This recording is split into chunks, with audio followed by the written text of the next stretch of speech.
Sobat Mandala mengangkat isu sensitif yang kerap terjadi di masyarakat. Film Suamiku Lukaku resmi diperkenalkan kepada publik.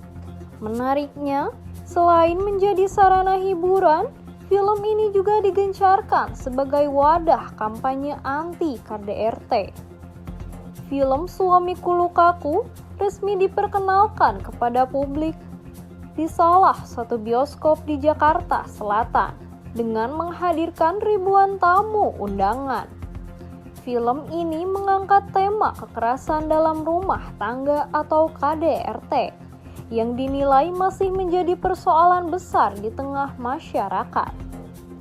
Bercerita tentang sebuah polemik kekerasan dalam rumah tangga di Indonesia.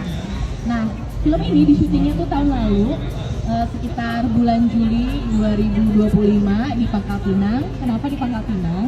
Karena ternyata kekerasan rumah tangga yang paling tinggi itu adanya di Pangkal Pinang.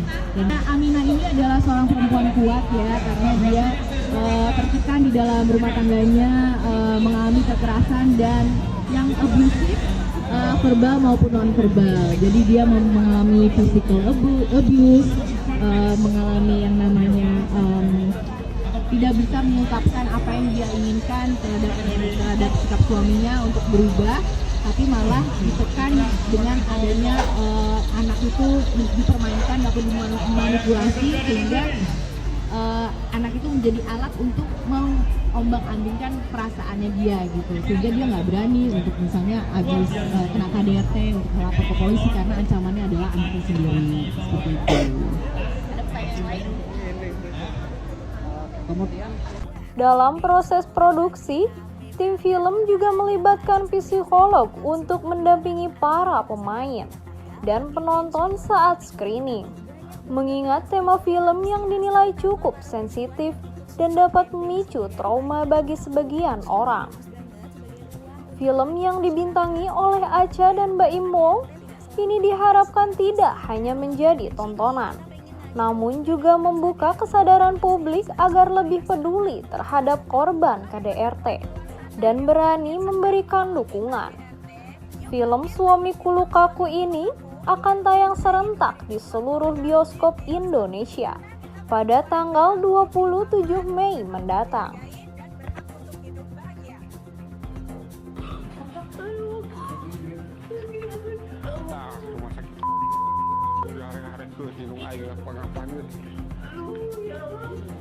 Selanjutnya, sebuah video amatir yang memperlihatkan seorang pasien lansia diduga ditolak berobat di RSUD Otista Soreang, Kabupaten Bandung, Jawa Barat, mendadak viral di media sosial.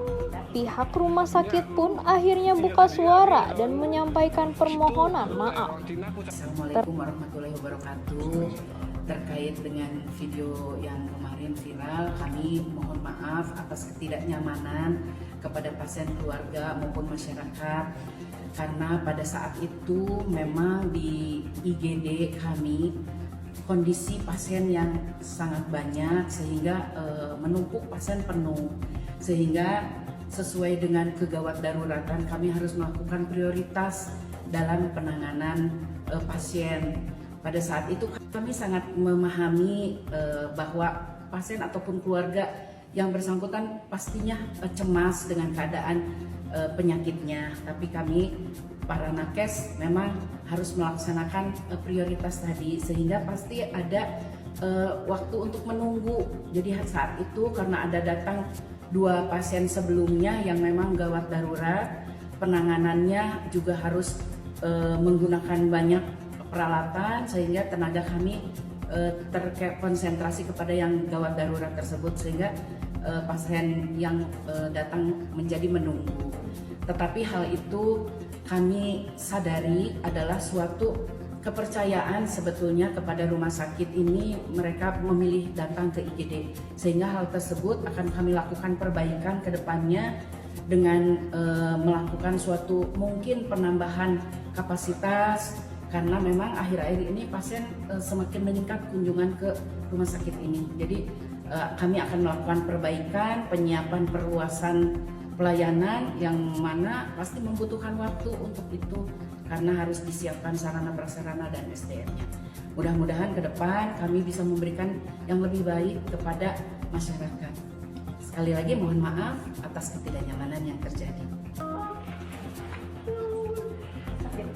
Tertatih-tatih, seorang perempuan lansia terus menahan rasa sakit. Namun, alih-alih penanganan medis yang didapat, calon pasien lansia itu diduga ditolak berobat. Padahal, sudah berjam-jam ia menahan rasa sesak akibat penyakit asma yang dideritanya.